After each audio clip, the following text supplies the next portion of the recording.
స్తోత్రం యేసయ్యా. ప్రియమైన దేవుని బిడ్డలారా, క్రీస్తు నామములో మీ అందరికీ సమాధానం కలుగును గాక. ఆమేన్. ప్రతి దినము దేవుని వాగ్దానం అని ఆత్మీయ చక్కటి కార్యక్రమంలో మిమ్మల్ని ప్రేమపూర్వకంగా ఆహ్వానిస్తున్నాను. దేవుని బిడ్డలారా, ఎలా ఉన్నారు? బాగున్నారా? ఉదయాన్నే లేచారా? ప్రార్థన చేసుకున్నారా? వాక్యాన్ని మరి కాసేపు అయినా చదువుకున్నారా? ఎందుకంటే దేవునికి మరి చాలా ఇష్టలుగా జీవించాలంటే మరి దేవుని సన్నిధిలో గడపాలి. దేవునికి ఇష్టానుసారంగా, దేవుని హృదయానుసారంగా మరి దావీదు మహారాజు ఏ విధంగా అయితే ఆయన స్తుతించాడో, కొనియాడాడో, ఘనపరిచాడో మరి నీవును నేనును అట్టి రీతిగా చేయబద్ధులమై ఉన్నామని నీకు తెలియచేస్తూ, తద్వారా మనకి మేలే కానీ నష్టము లేదు అని తెలియచేస్తూ ప్రతి దినము దేవుని వాగ్దానము అనే ఆత్మీయ చక్కటి కార్యక్రమంలో వాగ్దానాన్ని చదువుతున్నాను. యోబు గ్రంథము 5వ అధ్యాయము 11వ వచనం. అట్లు ఆయన దీనులను ఉన్నత స్థలములలో ఉంచును, దుఃఖపడు వారిని క్షేమమునకు లేవనెత్తును. దేవునికి స్తోత్రం. హల్లెలూయా. ఇక్కడ మన దేవుడు నీకు ఇస్తున్న వాగ్దానం ఏంటో తెలుసా? నీకు క్షేమానికి నిన్ను లేవనెత్తుతానన్నాడు.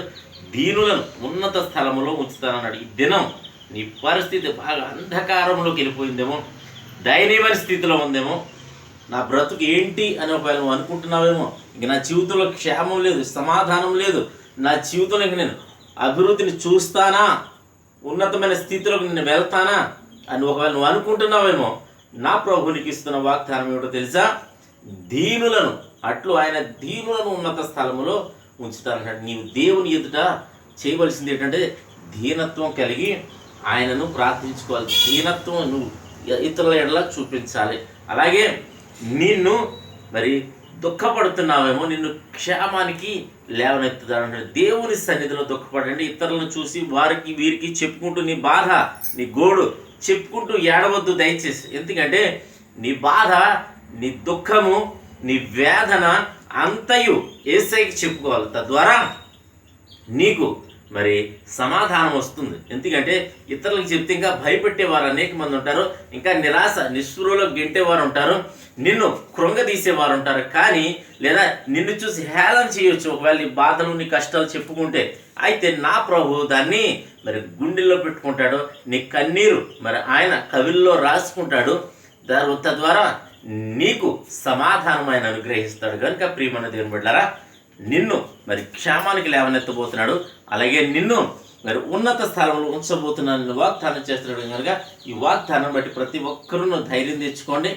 అలాగే ప్రార్థన చేయండి. వాగ్దానాన్ని ఎత్తిపెట్టి మరి ముఖ్యంగా విజయవాడ పరిసర ప్రాంతాల అందరి కోసం మీరు ప్రార్థన చేయండి. ఎందుకంటే మనం ఈ దినం ఎలా ఉన్నామంటే క్షేమంగా ఉన్నాం, సమాధానంగా ఉన్నాం. ఎన్ని వరదలు ఏమొచ్చినా మనం బట్టికి మనం క్షేమంగా ఉన్నాం. అయితే ప్రియమైన దేవుని బిడ్డలారా, మరి లక్షల కుటుంబాలు నిరాశ్రయాలయ్యారు.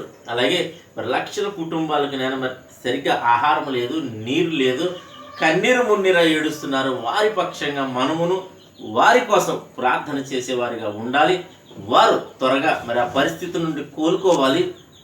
వారికి మరి మంచి ఆరోగ్యాలు, ఆయుష్లు. ఎందుకంటే వాటి ద్వారా ఇప్పుడు నీరు ద్వారా ఇప్పుడు మరి నీరు కలుషితం అయిపోయి మరి అనేకమైన వ్యాధులు, రోగాలు, మరి బలహీనతలు వస్తాయి. కనుక మోషన్స్ అని వీటన్నిటిని మరి వారు అధిగమించాలంటే మనందరూ ప్రార్థనా సహాయాన్ని అందిద్దాం. అలాగే దేవుడి మాటలు దీవించును గాక. మనం ప్రార్థన చేసుకుందాం.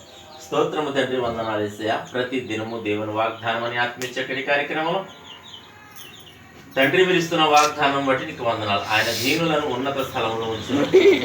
అలాగే ప్రభా, దుఃఖపడు వారిని క్షేమంలోకి లేవనెత్తున వాగ్దానం చేస్తున్న ప్రభావం తండ్రి. ఈ దినం ఎంతో మంది దుఃఖపడుతూ ఉన్నారు, వేదన పడుతూ ఉన్నారు, బాధపడుతూ ఉన్నారు. అలాగే ప్రభా నా తండ్రి, వరదల కారణంగా నిరాశ్రయాలై ఉన్నవారు అనేక మంది బాధపడుతూ ఉన్నారు ప్రభా. ఆహారం లేక, నీరు లేక, నాయన కన్నీరు మున్నీరై ప్రభా, కంటి నిండా నిద్ర లేక నా తండ్రి ఎంతోమంది ఇబ్బంది పడుతూ ఉన్నారు నా ప్రభా. అందరూ సహాయ సహకారం చేస్తున్నారు ప్రభా.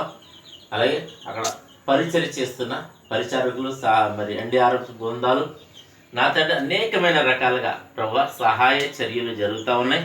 వారందరికీ తగిన శక్తిని, బలాన్ని దయచేసి ఇంకా నువ్వు బలంగా చేసిన తండ్రి వారందరినీ ఆదుకునే కృపను అనుగ్రహించమని తండ్రి ప్రార్థిస్తున్నాను. అలాగే ప్రభుత్వాన్ని కూడా మీరు బలపరచన్న తండ్రి వారందరినీ కూడా ఎలా ఆదరించాలో తగిన జ్ఞానము దయచేయమని, ముందుకు నడిపించమని, క్షేమం దయచేయమని ప్రార్థిస్తున్నాను. ఈ రోజు దినం రోగులు ఉంటే స్వస్థపరచమని ప్రార్థిస్తున్నాను. ఏ వ్యాధి ఉన్నా సరే స్వస్థపరచండి. అలాగే ప్రభా తలలో డిప్రెషన్తో ఎంతమంది బాధపడుతున్నారు వారందరినీ మీరు ముట్టండి, స్వస్థపరచండి. అలాగే ప్రభా ఎంతమంది ప్రజలు నా తండ్రి నేను నిద్రలేమితో బాధపడుతున్న వారందరికీ నిద్ర దయచేయండి. అలాగే ప్రభా అనేకమైన సమస్యలు నేను నొప్పులు, షుగరు, బీపీ, నేను గుండె జబ్బులతో నా తండ్రి ఎంతమంది బాధపడుతున్నారు అందరినీ విడిపించమని ప్రార్థిస్తున్నాను. యవనస్తులకి తండ్రి ముఖ్యంగా చక్కటి సంబంధాలను గ్రహించమని, గర్భఫలాలు దయచేయమని, అలాగే యువత అనేక రకాలుగా చెడిపోతూ ఉన్నది. డ్రగ్స్ అని, గంజాయి అని అనేక రకాల మార్గదవలకు ప్రభా బలైపోతున్నారు. ప్రభా నీకు స్తోత్రాలు. వారందరినీ నా తండ్రి రక్షించండి, కాపాడమని ప్రార్థిస్తున్నాను తండ్రి.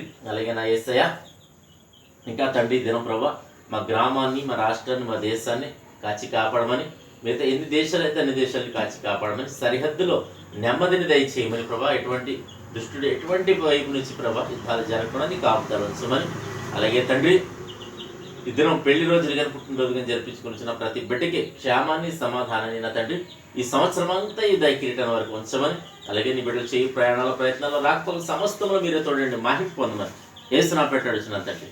ఆమె నేను నమ్ముతున్నాను ప్రియమైన దేవుడా, ప్రభు మీతో మాట్లాడి మిమ్మల్ని బలపరిచి ఉన్నారని ఒకవేళ మీరు నమ్మితే ఈ వీడియోని లైక్ చేయండి, షేర్ చేయండి, ఛానల్ సబ్స్క్రైబ్ చేసుకోండి. దేవుడు నిన్ను నీ కుటుంబాన్ని దీవించను గాక. ఆమెన్.